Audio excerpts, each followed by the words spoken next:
stay in the four walls of the church or if you just preach in a building. Yeah. But my dad decided to go outside of the four walls I of the love church. that. And he was just preaching to lots of Muslims. He was actually seeing hundreds of Muslims come to Christ, getting baptized, turning from their sin. It was a miracle. It was really a revival against in the Muslim country. But what ended up happening was it got so dangerous because obviously under Islamic law, Sharia law, apostates must be killed. If you leave Islam, you and your family must be killed. Yeah. The pastor that converted you must be killed. So my dad was really putting himself in a very dangerous place by doing that. Wow. And one time my dad converted a specific woman who was a Muslim, but he didn't know that her husband was the leader of a Muslim Brotherhood group.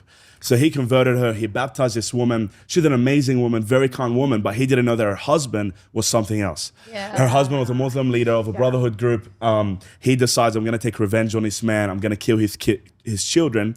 And his plan was to behead my brothers, who Andrew and John, they were 9 and 5 years old. Wow. He was gonna behead them, put them in a bag and send it to the front door of my dad's house to teach him a lesson, don't preach again. And miracle, long story short, this guy sends 2 men to the front, to the bus stop where my brothers catch the bus at 7 in the morning to go to school. These men are in the van. They try to get out of the van. They're stuck. They can't get out of the van. They don't know what's going on. At the end, my brothers get on the bus leaves, and they're looking at each other like, you coward. You couldn't get this 5-year-old, this 9-year-old. We've killed politicians, pastors. Wow. Yeah. So the next day, the boss is angry. So he sends 2 bigger men to kidnap my brothers. And this time they get out of the van. And as they're standing behind my brothers to kidnap my brothers, they feel a supernatural hand tie their hands behind their back. These 2 Muslim terrorists feel a supernatural hand tie their hands behind their back. My brothers, who were 9 and 5, get on the school bus leaves, and then they unfreeze again.